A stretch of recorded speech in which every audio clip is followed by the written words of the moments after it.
Hello, everybody. Thank you for joining. We're excited to be here talking about running enterprise applications, particularly SAP, which will be the focus of this session, on SUSE, on hyperconverged infrastructure solutions from Nutanix. My name is Greg White. I lead our solutions marketing team here at Nutanix, focused on business critical applications. With me is Jody Ellis, and she'll be coming on here in a few minutes, talking about, as we go deeper into the SAP side of things. She's a senior solution architect around SAP solutions and has a wealth of knowledge in this space. We'll really be going into more technical details or things that you can really use, practical best practices that you can use. And so I'm going to kick it off and focus on talking about, kind of what are the challenges out there that many organizations are facing and the goals that they're looking to do. And those can be very different as you look, whether you're talking to an IT operations team or the application owners and the developers that are a part of an IT environment. They want to have that rapid on-demand deployment and fractional consumption, really being able to have rapid time to market. While the IT side, they're trying to maintain control and reduce costs, ensure security, and all both these sides, the yin and the yang, are trying to provide better agility and availability and more efficiency so that they can really provide those positive business outcomes. And ultimately, what you have is this challenge between the two desires or goals of these two groups. The app owners and developers are often frustrated by that lack of speed and complexity, while as IT operations teams are frustrated by the complexity that limits their ability to respond to the business based on the way infrastructure has traditionally been done. This IT complexity has been hurting the business from an infrastructure side, the time to provision, the multiple points of failure. You have process around having to plan out expenditures for years in advance, being very hard to upgrade and to scale, and really spending a lot of time managing this and not really being able to focus on the innovation side of things. And public cloud came along and has really changed the expectations for many organizations by being able to have that rapid speed of deployment, ability to rapidly scale, being able to only pay for what you need to scale up and scale down, knowing that you're going to continually get innovation through the public cloud provider, whereas in the past, we often had to wait for, the 3 to 5 year upgrade cycle. And then also just really not having to think about the complexity that's created by having to manage all this infrastructure. And so what we really need to do is think about resetting the paradigm of how we think about providing IT operations. And that's really kind of flows along this idea of modernizing the data center and IT as a place to start. And that's the idea of getting away from dedicated silos of infrastructure, being able to deliver fractional consumption because you're working in a incrementally scaling environment, being able to automate many of the daily tasks that occur, the infrastructure management pieces, and really focusing on applications because they're not tied to a specific infrastructure, but instead to a pool of infrastructure with a web scale kind of approach. And that's what you see from a hyperconverged infrastructure solution, which we'll talk a bit more about. And then once you've modernized your IT infrastructure, the goal is to now move to IT as a service, being able to centralize and automate IT operations, being able to just provide a pool of resources when needed, self-service being a key part of that. And ultimately, the goal to move to really being able to work across multiple clouds so that you can run the application on the right cloud, whether that's on-prem or off-prem, and really having the ability to move between those and leverage different resources for different needs. You may want to be able to do some development or reporting on cloud resources and then keep your day-to-day activities running on-prem. Being able to have that hybrid approach allows you to create an innovation engine. And that's ultimately the goal of what Nutanix is trying to help provide, because that's what we hear from customers and prospects about what they're looking to do with their changing the paradigm for their IT operations. And so how can you think about making that happen? And it really starts with how hyperconverged infrastructure has come around and changed how infrastructure is deployed and used. You see on the left side, we've traditionally had this server SAN approach, lots of complexity, the silos of infrastructure. What hyperconverged is able to do is take software, take common nodes. You can start with as few as 1, start with 3 for more high availability, and just add nodes as you need and scale out that compute and storage while keeping it all as a common pool. You have virtualization layer that's built in on top of that, which you can run your applications on. And that creates that common building block, that pool of resources that provides that public cloud-like experience while being able to continue to do that on-premise. Since it's a software-based platform, being able to do that across different types of hardware, different infrastructure types, including hosted and public clouds as well. And so the goal here really for HCI is to get a benefit by getting the best of both private and public clouds. So what are those services that you're trying to deliver from an IT perspective to developers, to line of business, to basis admins, to the any of those teams that are trying to the business in general is where I was trying to get to there. But that idea that you're able to deliver IT as a service. And so you have these structures, you need infrastructure, services, storage, different types of deployment sites, whether you're data center or robo, being able to have that orchestration and self-service as part of a platform, being able to do application development in containers, providing database as a service, and having it all be very highly reliable and secure and very easy to manage. And so that's how HCI is able to provide this ideal solution for moving into this modernized IT and cloud environment. And able to do that across a broad spectrum of workloads and applications. We're focusing on business critical applications here. And sorry, I'm just going to make sure that this is on and we will go from there. You're able to run business critical applications. You're able to do VDI, Robo, Edge, different workloads that you need all on that same platform. We're going to be focusing on the business critical applications and databases. We talk about SAP, but you'll see that with this one platform, you're able to run many different workloads just like you can from a public cloud experience. Nutanix has been very focused on partnering with the key IT players that are able to provide value when it comes to how you run your workloads. And so Nutanix has partnered with SUSE as a technology partner. We did all of our development for HANA HCI certification on SUSE, and we support it for our AOS, which is our operating system for our hyperconverged software and our own built-in hypervisor. And that's important because SUSE is a big market leader for SAP and for HANA as well. And so we know that by having this solution built on SUSE, we're able to provide a lot of value and address your needs in the market for how you want to run your SAP workloads.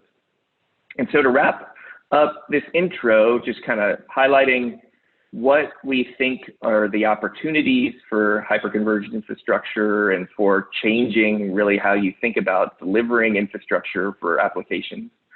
As you think about these business critical operations, there's some key areas that really rise to the top that we hear a lot. That's around really delivering that consistent performance when it comes to business critical applications and databases, enhancing that ability to adapt, so being more agile, being able to be more resilient and have that uptime and availability that's needed, and automating and removing a lot of that complexity on the back end, just like you might experience in the public cloud, where you're able to now focus on your applications and workloads and not have to worry about infrastructure. And so with that, I'm going to hand it over to Jody and have her dive into SAP on SUSE on Nutanix. Thank you, Greg. This is Jody Ellis, SAP architect at Nutanix. And SAP is one of the examples of the business critical application. The scalable systems of Nutanix rely on there being a multi-node cluster. So the systems are made up of standard servers, standard storage, and everything is virtualized. So the data is spread across the cluster in a highly available manner. The compute is spread across the cluster in a highly available manner. And it does this out of standard components, standard solid state, NVMe, or rotational media on x86 servers. And in addition to the highly available platform, there's all the things that you would expect of such a platform in terms of backups, in terms of data deduplication, etc. One of the key things, though, is locality. And locality is important to the performance of the system because each VM lives by default on a particular host. And whilst it is living on that host, the writes and the reads are local to the host. So as reads are done for a particular VM, they are read locally. There are, of course, copies of the data spread across the multiple nodes of the cluster for availability, and we'll see the 2 and 3 copies of that. But the read is local. And of course, that gives you higher performance, and you can choose between solid state, NVMe. In the case of SAP, it's almost always SSD and NVMe. In addition, you could do rotational media should you wish to do that. But the read being local is exemplified in, say, the speed that we can load an SAP HANA database, where if you have a 2-3 terabyte database and you're starting from a new system and it has to load both the row and the column of data, the speed of the local read is tremendous impact to the overall speed at which the HANA system gets started. But as other things are happening, as I'm writing, well, obviously I write locally. And if I have NVMe, I'm going to write initially to NVMe because of the lower latency. But in addition to that, I have 2 or 3 copies of the data.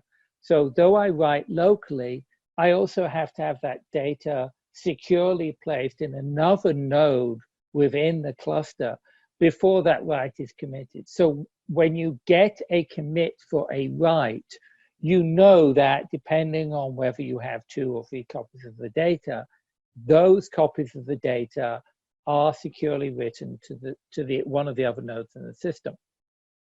So as the data is written, it is written locally. That's great. But as it's being written locally, it's also then sent on to the other nodes in the system. And if a node should fail, it can detect that the node has failed, and it will then go on to recreate that data. And when you move a system, when you move a VM, when you lose a system, the VM is going to move away from its initial local copy of the data.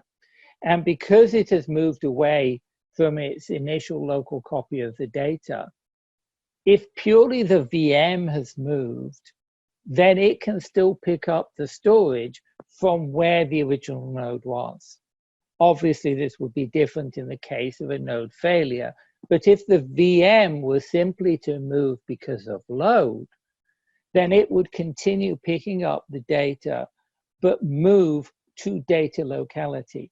So as it needed data, it could pull the data over from where it was originally over to the new node in which it is running and maintain their reestablished data locality.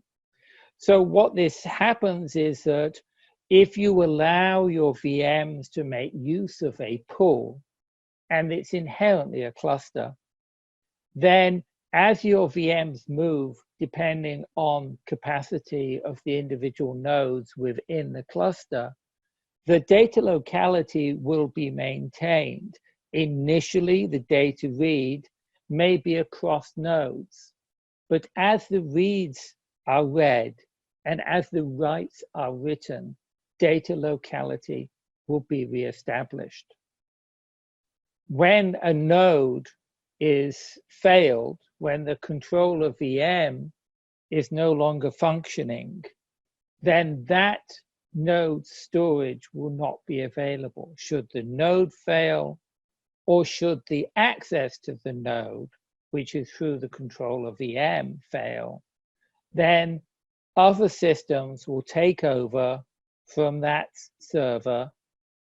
And so the VM will have its storage serviced by other controller VMs on the other nodes, should the storage be sitting in their particular thing. Everybody chips in to then make use of the overall availability. And everybody is also making use of the individual nodes for performance, not only performance of the running system, but performance during system failure. Because all of the data is distributed across all of the nodes, no one node has all of the stuff for everything. And when I have to rebuild a node, should a node fail, the data in which it was in that node is distributed across all of the other nodes, all of the functioning nodes of the system. So when I need to rebuild the copies of that data, all of the nodes can contribute to the rebuild. And as the two copies are still going to be distributed across multiple nodes, it is effectively an end-to-end rebuild of the data to maintain RF2 or maintain RF3. And of simply that RF2 has 2 copies of the data and RF3 has 3 copies of the data. Naturally, making 3 copies and maintaining 3 copies of the data makes the whole thing chattier, makes more sensitive to any transit delays between nodes during the writes. But it also allows to have 2 complete node failures and still maintain the system's functionality. So balancing the number of nodes, balancing the replication factor, these are all considerations to take into account when looking at which applications you're going to run on the platform, such as SAP. And we're going to see in a moment that if you just want to deploy SAP, a lot of these features will provide you the availability of compute and the availability of storage without any other additional mechanisms in place. And this is what we're looking at. So if I want to install my application tier, if I want to install my ASCS, if I want to install my database for an S4 on HANA, or not with HANA, if I want to do it with SQL or an ECC or an Oracle, then just installing them on VMs, on Nutanix, will automatically get you at least 2 copies of the data for resiliency and a virtualization layer, so that should a node fail or should you wish to maintain a node, you can take a node out and continue running the SAP system as if nothing had happened. Should a node fail and a database be in the middle of a transaction when the node failed, then the database can be restarted on one of the other nodes. It will obviously be in what is called a crash consistent or inconsistent state that needs to be recovered, but it will restart, it will recover, and it will carry on. So for the vast majority of SAP instances, one can just install them on VMs. You don't need to worry about the architecture, you don't need to worry about the high availability, and just let Nutanix look after that. Now, for the systems where I have to have zero downtime for my S4 system or other production systems that require the utmost in high availability, in addition to the replication that is inherent to RF2, RF3, you can also, of course, use all of the SAP features. So you can do log on load balancing across application tiers, you can do NQ replication of the ASCS, and you can do HANA system replication. So if you do HANA system replication in addition to the Nutanix tools, you will always have a HANA system that is ready to go. And you wrap these within an OS cluster. And within the OS cluster, you have two HANA systems. They're both fully being utilized. They are ready to go and take over one from the other. And should there be a failure, as soon as the cluster can switch over, because of course the cluster needs to be able to detect the failure without false switchover, then the system will switch over and move on to the next system. So you can be switching over during a failure with only a pause between the two systems. And that's local to your system. There is, of course, also the remote, the secondary data center, and we can use HANA system replication and we can use Nutanix replication combined to form a disaster recovery plan. And of course, there are other tools within the Nutanix toolkit that can help you automate the switchover from the production to a disaster recovery site. So the whole point of the SAP HANA is to allow the simplicity on the SUSE, on the Nutanix. So we provide high availability, we provide simplicity, and through that we allow simplicity of growth and simplicity of management.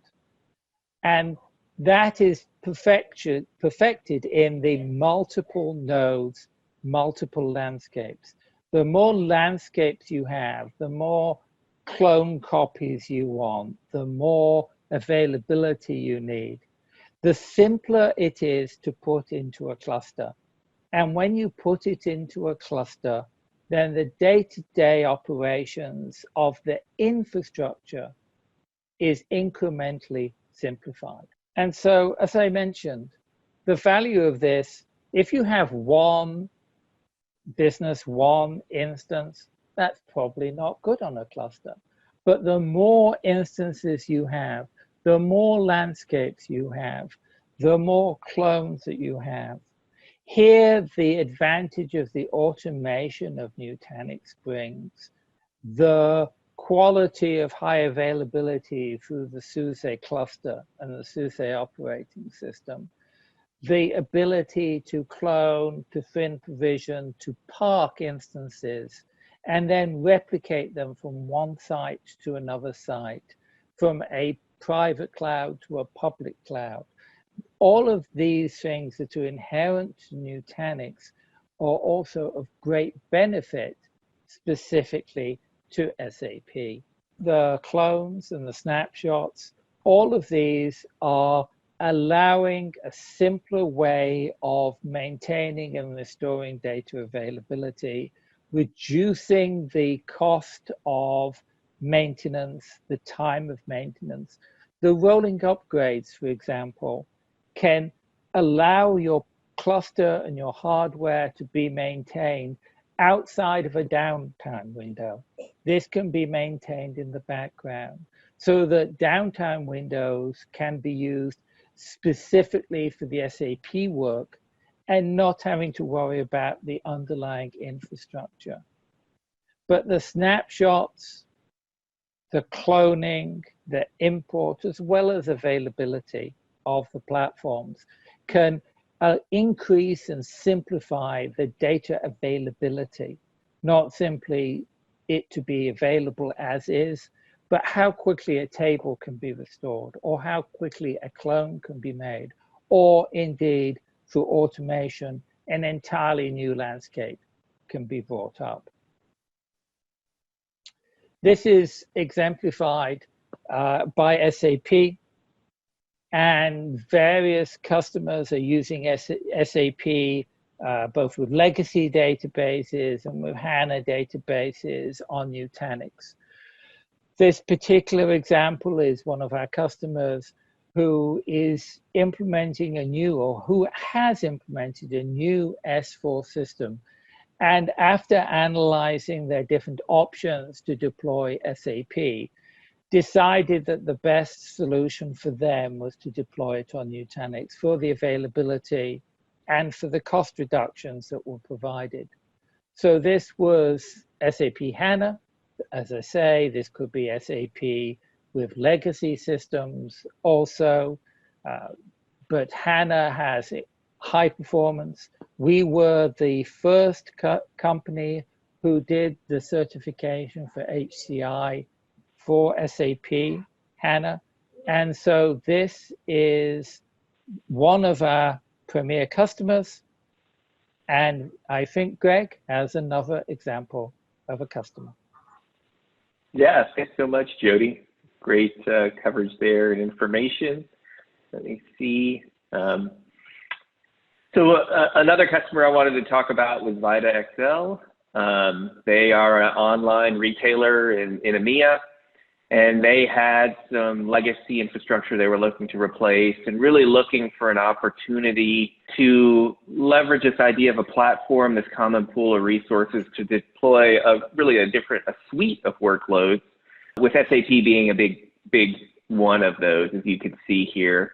Over 800 VMs, and they were doing both VDI and SAP, and really their focus was simplifying the management of all that infrastructure so that they could be a lot more efficient, so that they are able to reduce some costs when it comes to a physical footprint, as well as the ongoing management piece, and then being able to leverage the hybrid cloud when they needed to do that. So really having that platform that could span both, that was really easy and resilient, that could support all their chain and locations across all their operations. So really saw a lot of value, as you can see from the comment there, about leveraging Nutanix, and in this case, SAP being a key workload. So what I'm going to do is just kind of wrap things up here.